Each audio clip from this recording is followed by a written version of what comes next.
بسم اللہ الرحمن الرحیم۔ السلام علیکم۔ اردو کہانی سینٹر میں خوش آمدید۔ آج اتوار کا دن تھا۔ میں آفس نہیں گیا تھا، گھر پر ہی تھا۔ میری عادت تھی کہ چھٹی والے دن میں اکثر لیٹ اٹھتا تھا۔ مجھے اٹھتے اٹھتے 9 یا 10 بج جاتے تھے۔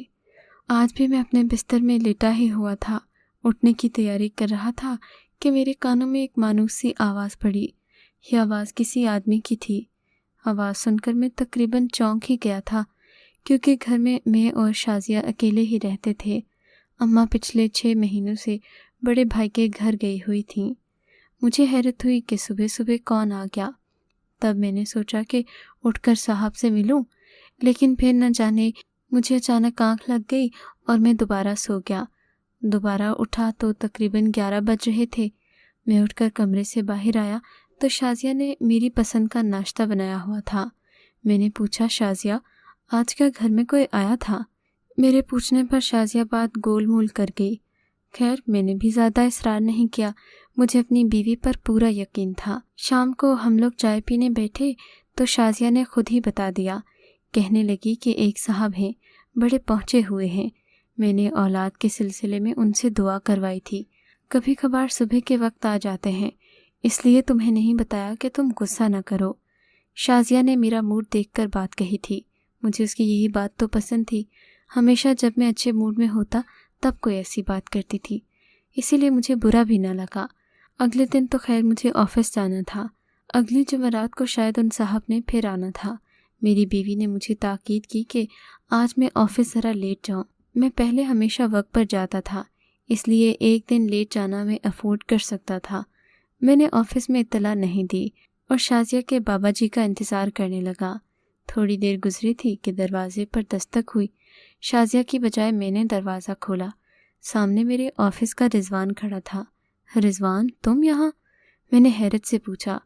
جی وہ اپنی بات جاری رکھے ہوئے ہی تھا کہ پیچھے سے شازیہ لبکی، آئیں بابا جی آئیں، میں آپ ہی کا انتظار کر رہی تھی۔ شازیہ رضوان کو بابا جی کہہ رہی تھی۔ رضوان کی عمر بمشکل 45 سال تھی۔ رضوان، تم کب سے بابا جی بن گئے؟ میں نے ہنستے ہوئے کہا، اور میرے گھر کیسے آنا ہوا؟ میں نے بظاہر نارمل لہجے میں بات کی۔ سچ تو یہ ہے کہ رضوان جیسے شاطر آدمی کا میرے گھر تک آنا مجھے کسی طور پر اچھا نہیں لگا تھا۔ آفس میں اگر میرا کوئی دشمن تھا تو وہ رضوان ملک تھا۔ اس کے علاوہ تقریباً ہر کوئی میری خوش اخلاقی اور مہارت سے متاثر تھا، لیکن رضوان میری بیوی کو کیسے جانتا ہے، یہ بڑی حیرت کی بات تھی۔ خیر، مجھے رضوان پر تو نہیں، البتہ اپنی بیوی پر یقین تھا، میں نے اس سے کوئی خاص بات تو نہیں پوچھی۔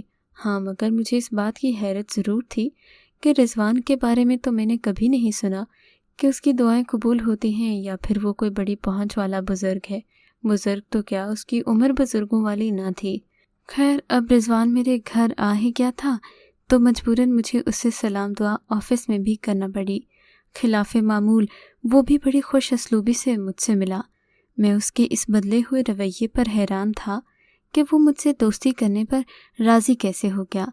اب مجھے کچھ اس کا رویہ مشکوک بھی لگ رہا تھا، لیکن بظاہر سب اچھا تھا، اس لیے میں چپ رہا۔ اگلے دن رضوان میرے آفس آ گیا۔ کہنے لگا کہ دوست، اب تو تمہارے گھر پہ جان پہچان ہو گئی ہے۔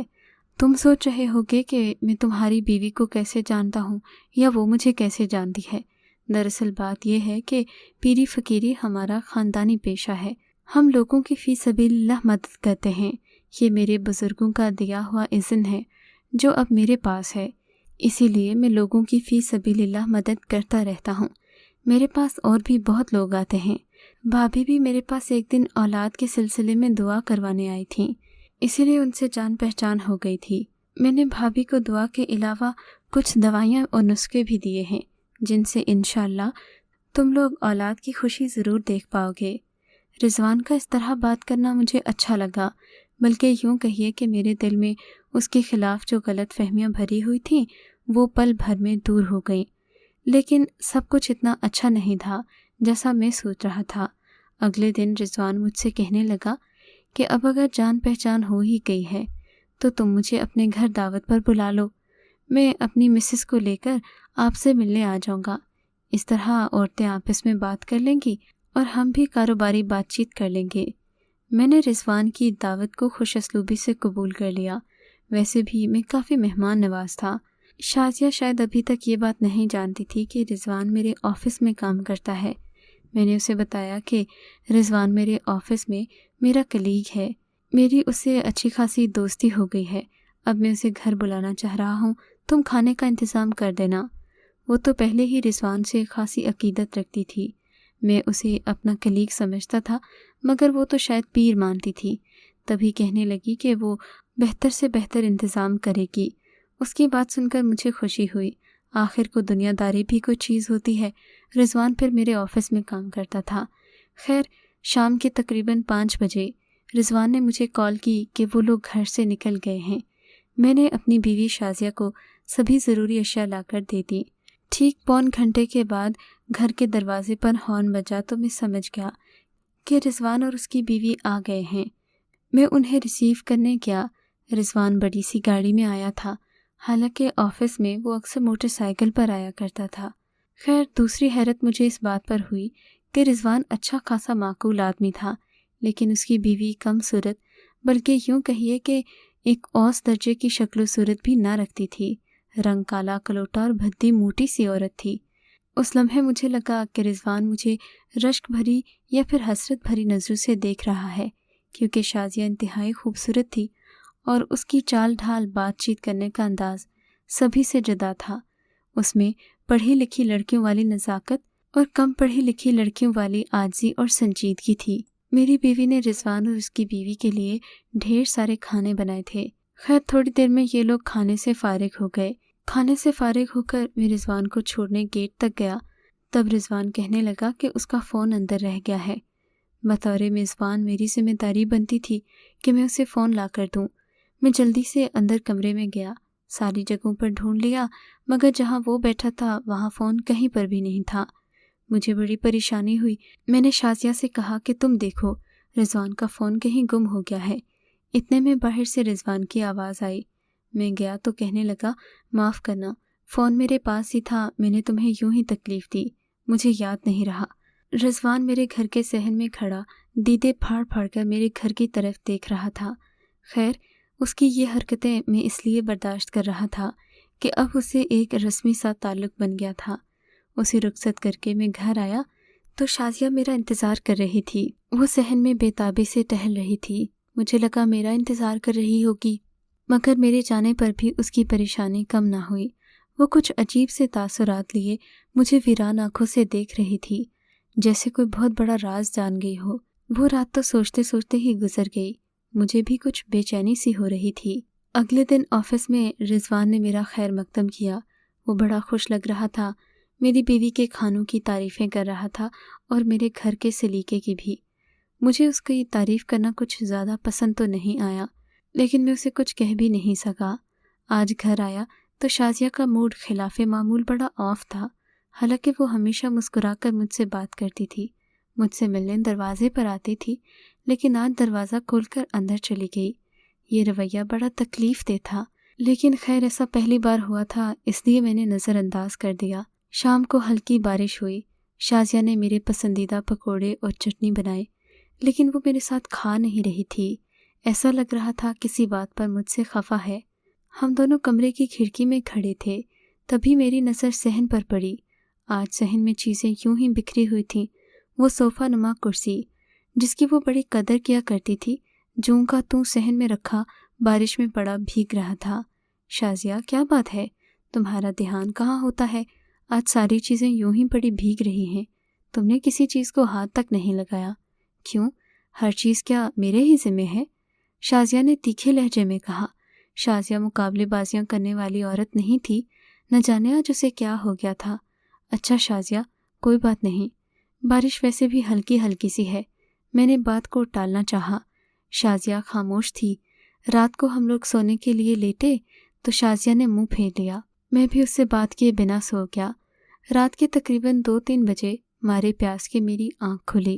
میں نے اٹھ کر پانی پیا، تبھی میری نظر بیڈ پر پڑی تو شازیہ کمرے میں نہیں تھی۔ مجھے بڑی حیرت ہوئی کہ رات کے اس پہر وہ کہاں گئی۔ پہلے تھوڑی دیر انتظار کیا کہ شاید واش روم میں ہو، لوٹ آئے گی۔ مگر وہ نہ آئی تو میں کمرے سے نکل پڑا۔ کمرے سے باہر آ کر دیکھا تو شازیہ راہداری میں نہ تھی بلکہ صحن میں پڑے صوفہ نما کرسی پر بیٹھی ہوئی تھی۔ میں چلتا ہوا اس کے پاس گیا تو وہ آنکھیں بند کیے بیٹھی تھی، جیسے یہاں سونے کے لیے آئی ہو۔ میں نے اسے کاندھا جھنجھوڑ کر جگایا۔ شازیہ، کیا ہو گیا؟ تم یہاں آ کر سو گئی ہو؟ میں نے حیرت سے پوچھا۔ ہاں، مجھے نیند نہیں آ رہی تھی، شازیہ نے رکتے ہوئے کہا۔ ہاں تو یہ کون سی جگہ ہے سونے کی؟ میرا دم گھٹ رہا تھا شاکر، میں اس لیے یہاں آ گئی۔ شازیہ نے کہا تو مجھے فکر لاحق ہو گئی۔ کیا ہوا؟ خیریت تو ہے؟ زیادہ کھانا تو نہیں کھایا؟ میں نے اسے چھیڑتے ہوئے کہا، لیکن اس نے کوئی جواب نہیں دیا۔ میں اسے اٹھا کر اندر کمرے میں لے آیا۔ وہ چپ چاپ سی سو گئی، جیسے کسی بے ہوشی کسی کیفیت میں ہو۔ صبح میری آنکھ کھلی تو وہ ابھی تک سو رہی تھی، حالانکہ شازیہ مجھ سے پہلے اٹھ جایا کرتی تھی، نماز روزے کا اہتمام کرتی تھی، تلاوت بھی کیا کرتی تھی، لیکن آج وہ سوئی ہوئی تھی۔ میں نے خود ہی اپنے ہاتھوں سے آملیٹ تیار کیا، روٹی بازار سے لایا اور بدمزہ سا ناشتہ کر کے آفس چلا گیا۔ سارا دن میرا کام میں دل نہیں لگا، دل چاہ رہا تھا کہ اڑ کر شازیہ کے پاس پہنچ جاؤں۔ اوپر سے مصیبت یہ کہ آج شہر بھر میں سگنل نہیں آ رہے تھے، میں گھر رابطہ بھی نہیں کر سکتا تھا۔ مجھے بہت پریشانی ہو رہی تھی۔ آفس میں کوئی بھی کام مجھ سے اچھے سے نہیں ہوا۔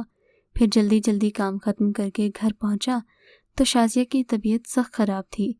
میں نے اس سے پوچھا، کوئی پریشانی ہے؟ کوئی مسئلہ ہے؟ کہنے لگی، نہیں، کوئی مسئلہ نہیں ہے، لیکن کچھ دنوں سے طبیعت بوجھل ہے۔ میں نے ڈاکٹر کے پاس لے جانے کا کہا تو اس نے صاف منع کر دیا۔ کہنے لگی، شاید تھکاوٹ ہے، 1-2 دن میں ٹھیک ہو جاؤں گی۔ شازیہ کی بات بھی اپنی جگہ صحیح تھی۔ میں نے اسے اصرار نہیں کیا، دودھ اور ہلدی وغیرہ گرم کر کے دیا جو ہمیشہ سے وہ پیا کرتی تھی۔ پھر رات کو اسے سوتے ہوئے دیکھا تو مجھے کچھ تسلی ہوئی۔ میں سوچ رہا تھا کہ صبح اٹھ کر وہ ٹھیک ہو جائے گی۔ صبح کے تقریباً 7 بجے میری آنکھ کھلی۔ میں آفس سے لیٹ ہو رہا تھا۔ میں نے سوچا شازیہ نے ناشتہ تو بنا ہی دیا ہوگا، بس فریش ہو کر ناشتہ کروں گا اور آفس چلا جاؤں گا۔ میں نے جلدی سے اٹھ کر شاور لیا، کپڑے بدلے اور باہر آ گیا۔ ٹائی درست کرتا میں کمرے سے باہر نکلا تو کچن کے پاس رکھی صوفہ نما کرسی پر میری نظر پڑی، جس پر شازیہ تقریباً آدھی لیٹی ہوئی تھی۔ اس کی نظریں آسمان کو گھور رہی تھیں۔ شازیہ، تم نے ناشتہ نہیں بنایا؟ میں نے کہا۔ میرے خیال سے تو شازیہ کو ابھی تک ٹھیک ہو جانا چاہیے تھا، لیکن اس نے میری بات کا جواب تک نہیں دیا۔ میں غصے سے اس کے پاس گیا، جا کر دیکھا تو اس کی آنکھوں میں آنسو تھے۔ مجبوراً مجھے اپنا غصہ تھوکنا پڑا۔ کیا ہو گیا ہے شازیہ، کیوں رو رہی ہو؟ آپ مجھ سے نفرت کرتے ہیں نا؟ شازیہ ایک دم مجھے گھور کر بولی۔ نہیں میری جان، میں تم سے بھلا کیسے نفرت کر سکتا ہوں؟ میں تو تم سے محبت کرتا ہوں، مجنوں جیسی۔ میں نے شوق لہجے میں کہا۔ نہیں، مجھے آپ کی کسی بات کا یقین نہیں۔ وہ بے رخی سے اٹھ کھڑی ہوئی اور اندر کمرے میں جا کر سو گئی۔ میں اسے دیکھتا رہ گیا۔ آج دوسرا دن تھا کہ میں ناشتے کے بغیر آفس جا رہا تھا۔ مجھے شازیہ سے یہ امید نہیں تھی۔ خیر، اس دن بددلی سے میں آفس گیا۔ میرا پورا دن برا گزرا۔ میرا کوئی کام صحیح سے نہیں ہو رہا تھا۔ باس سے کئی بار میری تو میں ہو چکی تھی، لیکن وہ بھی شریف انسان تھے، مجھے کافی حد تک برداشت کرتے رہے۔ شام ہوئی تو گھر جانے کا دل نہیں چاہ رہا تھا۔ زبردستی اپنے قدم گھر کی طرف بڑھائے۔ شازیہ کے رویے نے مجھے واقعی بہت پریشان کر دیا تھا۔ گھر آ کر دیکھا تو شازیہ کی حالت پہلے سے بھی بدتر تھی۔ وہ بخار میں تپ رہی تھی۔ میں نے اسے حال احوال پوچھا اور باتھ روم میں فریش ہونے کے لیے چلا گیا۔ فریش ہو کر باہر نکلا تو دیکھا شازیہ کمرے میں نہیں تھی۔ باہر جا کر دیکھا تو وہ اسی کرسی پر بیٹھی ہوئی تھی۔ شازیہ، تمہیں کیا اس کرسی سے عشق ہو گیا ہے؟ تم کیوں ہر وقت یہاں بیٹھی رہتی ہو؟ جانتی نہیں ہو اس دن بارش میں گیلی ہو گئی تھی، تمہیں کچھ ہو گیا تو؟ میں نے اسے ڈانٹتے ہوئے کہا، لیکن شازیہ پر کسی بات کا اثر نہ ہوتا۔ اور پھر تو ایک ایسا واقعہ ہوا جس نے میری زندگی ہی بدل کر رکھ دی، بلکہ یوں کہہ لیں مجھے ایک ناقابل فراموش سبق سکھا دیا۔ شازیہ کی اس کرسی سے وابستگی دن بدن بڑھتی جا رہی تھی۔ اب مجھے کچھ غیر معمولی سا لگنے لگا تھا۔ شازیہ جب دیکھو اسی کرسی پر بیٹھی رہتی۔ میں منع بھی کرتا کہ صحن میں زیادہ دیر نہ بیٹھا کرو، آس پاس کے گھروں کی چھتوں سے جھانکتے لوگ دیکھتے ہوں گے تو کیا سوچتے ہوں گے، لیکن شازیہ کو کوئی بات اثر ہی نہ کرتی۔ مجبوراً مجھے اپنی اماں کو بتانا پڑا۔ اماں بڑے بھائی کے گھر تقریباً 7 مہینے سے رہ رہی تھیں۔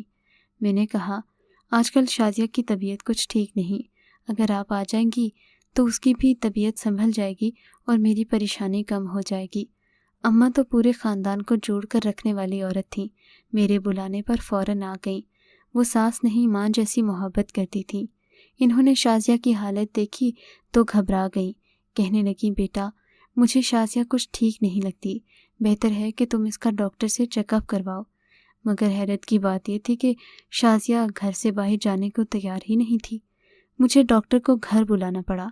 ڈاکٹر نے چیک کر کے بتایا کہ شازیہ کو کوئی مسئلہ نہیں ہے، تھکاوٹ اور خون کی کمی کی وجہ سے یہ اکثر نیند میں رہتی ہے۔ میں نے شازیہ کو ڈاکٹر کی لکھی ہوئی سبھی دوائیں لا کر دیں، مگر اس کے باوجود بھی اسے کوئی فرق نہ پڑا۔ میرے گھریلو اور آفس کے حالات دن بدن خراب ہوتے جا رہے تھے۔ سال پہلے میری زندگی بڑی پرسکون ہوا کرتی تھی، لیکن اب بے سکونیاں ہی بے سکونیاں تھیں۔ میں تو اپنے حالات کسی سے شیئر بھی نہیں کر سکتا تھا، دوستوں کا سرکل بہت کم تھا۔ ایک دن سوچا رضوان صاحب سے ہی کہہ کر دیکھتا ہوں۔ میں نے ان سے بات کی تو کہنے لگے کہ آپ اپنی بیوی کا روحانی علاج کروائیے۔ کچھ دیر گھما پھرا کر انہوں نے اپنا نام لیا تو مجھے ان کی یہ بات اچھی نہیں لگی۔ میں نے سوچ لیا کہ روحانی علاج ضرور کرواؤں گا، لیکن تم سے نہیں۔ میں نے اس کا شکریہ ادا کیا اور گھر آ گیا۔ اماں پریشان بیٹھی تھیں، ان کی بھی یہی رائے تھی کہ مجھے اپنی بیوی کا روحانی علاج بھی کروانا چاہیے۔ میں نے اس بارے میں شازیہ سے بات کی، لیکن اس کی رائے مختلف تھی۔ وہ کہہ رہی تھی اسے کسی علاج کی ضرورت نہیں، تھکن ہے جو ختم ہو جائے گی۔ لیکن جو بات مجھے پریشان کر رہی تھی وہ شازیہ کا اس کرسی پر بار بار یوں دیر تک بیٹھنا تھا۔ اس کا یہ غیر معمولی رویہ میری سمجھ سے باہر تھا۔ میں نے سوچا کہ میں کسی پیر فقیر سے مدد لینے کے بجائے اپنے محلے کے امام صاحب سے ہی پوچھ لیتا ہوں۔ شام کو مولوی صاحب کے پاس گیا، کہنے لگے کہ میں تمہارے گھر آ جاؤں گا اگر تمہیں میری مدد کی ضرورت ہے تو۔ میں ان کا شکر گزار ہوا۔ شام کو وہ گھر آئے۔ انہوں نے میری اور شازیہ کے اچھے مستقبل کی دعا کی اور پھر گھر کے چپے چپے میں گھوم پھر کر کہنے لگے بیٹا گھر کی ہر چیز کی صفائی کرو، اپنے گھر کو پاک رکھا کرو، نماز کی پابندی کرو اور کچھ دعاؤں کا ورد کثرت سے کیا کرو۔ امام صاحب کی بات صحیح تھی، ہم نے کافی عرصے سے اپنے گھر کی صفائی نہیں کی تھی۔ میں نے شازیہ سے کہا اسے تو کوئی دلچسپی نہ تھی، البتہ اماں نے کام والی کے ساتھ مل کر پورے گھر کو دھونے کا فیصلہ کیا۔ وہ بھی ان باتوں پر مکمل یقین رکھتی تھیں کہ گھر میں صاف صفائی سے اچھے اثرات مرتب ہوتے ہیں۔ ہمیں باقی صفائی کے دوران تو کچھ خاص نہ محسوس ہوا، لیکن جب ہم لوگ اس کرسی کی صفائی کرنے لگے جس پر شازیہ بیٹھا کرتی تھی، ہماری حیرت کی انتہا نہ رہی۔ کرسی کے نیچے 2-3 تعویذ بندھے ہوئے تھے۔ وہ تعویذ زیادہ پرانے نہیں تھے، یہی کوئی 1-2 مہینے پہلے باندھے گئے ہوں گے۔ ہمارے گھر میں اس دوران سوائے رضوان کی فیملی کے اور کوئی نہیں آیا تھا۔ میرا شک سیدھا اس پر گیا کیونکہ میری بیوی اس پر عقیدت کی حد تک یقین رکھتی تھی۔ میں نے اس سے تو کچھ نہ کہا۔ امام صاحب سے اس بات کا تذکرہ کیا تو کہنے لگے کہ بدخواہ لوگوں کی آج کل کے زمانے میں کمی نہیں، تمہیں یوں کسی غیر مرد کو اپنے گھر نہیں لانا چاہیے تھا، چاہے وہ جتنا بھی اصرار کرتا، لیکن تمہیں سمجھنا چاہیے تھا کہ آخر وہ کیوں تمہارے گھر آنے کی ضد کر رہا ہے۔ امام صاحب کی بات صحیح تھی۔ خیر میرے لیے یہی کافی تھا کہ میری بیوی کی طبیعت اب سنبھل گئی تھی۔ میں نے اس کو آئندہ کسی بھی پیر فقیر اور بابے سے ملنے اور بات کرنے سے منع کر دیا، جبکہ میں نے خود بھی رضوان صاحب سے ملنا جلنا کم کر دیا، کیونکہ ایسے آستین کے سانپوں سے بات کرنے سے بہتر ہے کہ انسان اکیلا ہی اچھا ہے۔